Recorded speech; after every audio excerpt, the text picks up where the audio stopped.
I want to make some tactical considerations. I've been really interested in a piece of terrain up in Capitol Forest, just adjacent to a pit that I like to shoot at quite a bit. However, I haven't actually been up to this particular piece of ground, and the reason is that I've just never really found the time to do it.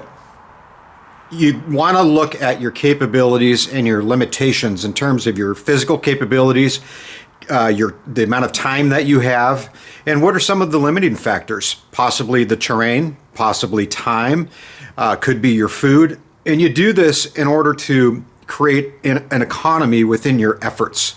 An economy of force is what we used to like to call it in the military. And this is basically not overexpending resources unnecessarily. So in the case of this terrain, I'm going to orient you guys to this map. I'm very familiar with it as it relates to the map and where it is located, but I've never actually been up into it. And again, because I know that it requires a little bit of effort. So in order to minimize effort on my end and not double up on my efforts, I'll use the map and also use my drone as reconnaissance tools. You can use a map for reconnaissance really pretty easily. You look at what the map tells you, the questions that it answers in terms of terrain, elevation change, roads that are existing in the particular piece of ground you're interested in, and then you can put the drone up to verify these things. And also time considerations. So rather than going up into the ground and realizing, oh my gosh, I've got all of these obstacles that I didn't account for, I can use the drone to augment my toolbox, my tactical decisions. Because you look at a thing like a drone and it's another little tool that you can have to enhance your tactical formulation of your plans. Reconnaissance by map and reconnaissance by drone. Utilizing tactical capabilities in an effort to preserve resources and time. And sometimes this is not always feasible because in the case of the drone that I have, which is rather small, it might be raining really hard or the wind might be really high. So if I put the drone up, I could potentially lose it. Excuse me. So in that case, I have to make a consideration. How bad do I really want to go up into this piece of terrain? Do I absolutely have to go up there and check it out? And if the answer is no, then I'm not going to really sacrifice taking my drone out in adverse weather in order to accomplish this goal or this mission that I have. Basically, in layman's terms, I can just wait for another day. But I do want to do this hike. And since I've actually gotten my eyeballs on the ground and I can plainly illustrate through these visuals that I've taken, that I've captured with the onboard camera on the drone, I can see that in fact that road does exist and it goes exactly where the map tells me it goes.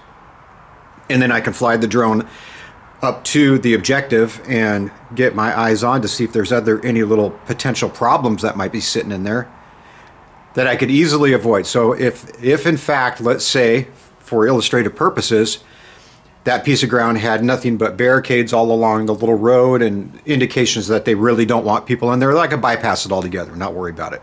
But I'm going to check it out. And I will do this probably in a series of a couple videos so I can take you guys along and let you kind of walk through some of this planning process that I do when I approach this kind of stuff. Be able to answer as many questions as possible before even setting foot into the ground and stepping off. And get a point of view from your start point as well as a point of view from your objective, which I've been able to do with the drone. And then answer the question, is it even worth exploring? What are the obstacles and the changes in terrain since the creation of the map? Perhaps the terrain has changed significantly. Cosmetically, it has. Now, since I've been in this area, they've cleared out all of these trees. So when you get up into the terrain, it looks different. It can disorient you. But as far as what the map tells me, the elevation changes, the slope, the size and the shape of everything, it's all the same, and the orientations are all the same. In terms of your strategic mission, and in terms of my strategic mission, the way I'm approaching this is going to be a familiarization with equipment and better hiking fitness for me. That's my strategic goal. Get in shape and become comfortable and familiar with all my stuff, all my gear.